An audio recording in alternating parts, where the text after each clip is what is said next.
Só para explicar um pouco melhor para vocês sobre o lençol de milagres que eu falei anteriormente, no dia do acidente, que foi 31 de agosto, eu estava montando um andame aqui na lateral de casa, eu já estava em cima do andame já, e a Karen veio na janela dizer que a tia dela, a Naya, queria orar e tinha pedido a minha presença. E então eu rapidamente desci do andame, entrei para dentro de casa e oramos. E foi aí que nós oramos pelo lençol de milagres, né?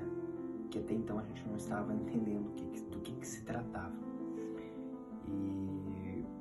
Mas atendendo a um chamado de Deus que ela disse que queria minha presença, e Deus ter usado da vida da Naya para falar conosco algumas coisas aqui em casa. E ano passado ela me deu uma palavra no dia do meu aniversário que está se cumprindo agora, na verdade, e que naquele momento a gente não entendeu, mas que a partir de agora a gente está entrando numa direção diferente na nossa vida.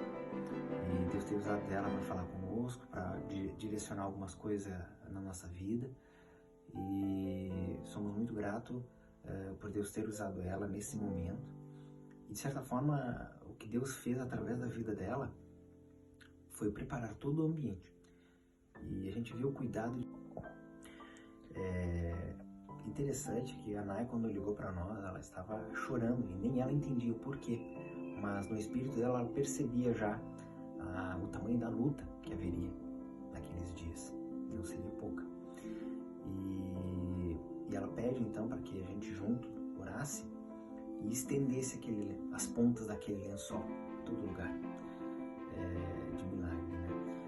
E a gente até naquele momento a gente não entendia o que significava isso, o que Deus estava preparando. E Deus só pediu para ela e deu o nome de algumas pessoas para que ela ligasse e orasse junto. E a primeira pessoa que ela ligou foi para Karen e para mim, né? Onde ela me pediu então para que nós juntos orássemos e estendêssemos aquele lençol. Profeticamente falando, né? Estendêssemos profeticamente falando, mas que a gente não sabia o que Deus estava preparando. A gente sabia que era algo espiritualmente muito pesado. E naquele instante, Deus estava ali preparando o espírito, o nosso espírito, para o que aconteceria já naquela tarde. E percebam que a Karen, quando ela me encontrou aqui, eu já havia caído, já tudo. Logo em seguida que ela me encontrou, ela entendeu o que era esse lençol de milagres. Ela entendeu o que Deus havia falado naquela manhã para nós. E ela tomou posse desse lençol, tomou posse que Deus já havia decretado a cura.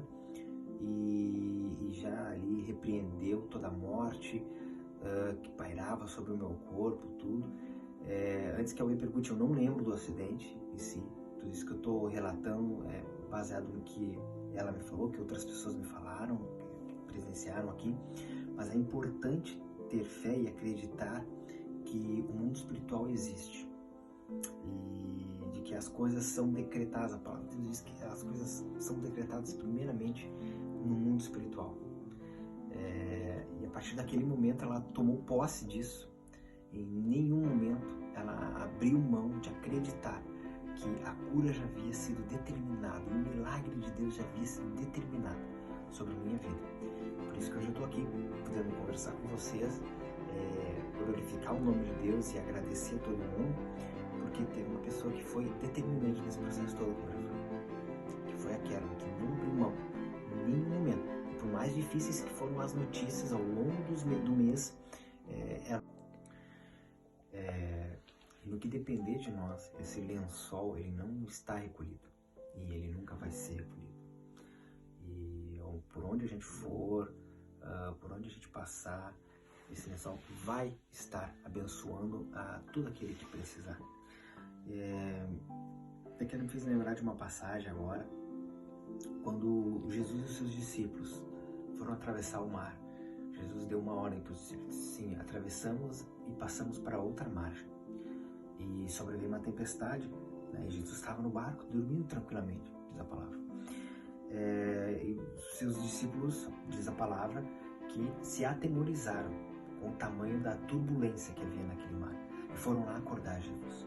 E Jesus ainda repreendeu eles e disse: por que me acordaste? Homens de pequena fé, ele fala. E naquele mesmo ele orou e repreendeu aquela tempestade.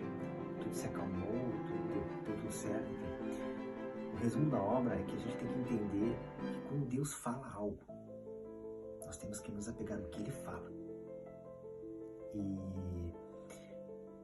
E aqueles discípulos de Jesus, além de não acreditarem no que Ele falou, deram vazão e perceberam o que o mundo estava empurrando para cima deles. E é isso que a gente não pode fazer na nossa vida, no nosso dia a dia. É achar que tem certas... que nós não sejamos como os discípulos. Que Jesus, quando fica em silêncio, eles acham que Deus esquece do que Ele falou. Que não seja o silêncio dele o nosso balizador para achar que Deus esqueceu ou não do que Ele nos falou. Mas que o silêncio de Deus simplesmente é um momento de quietude. E que é um momento onde Ele testa a nossa fé para saber se realmente nós cremos no que Ele falou ou se deixamos a coisa por aí mesmo. Que nós possamos continuar acreditando nele em todo momento, para que o nome dele seja engrandecido nas nossas vidas. Em nome de Jesus.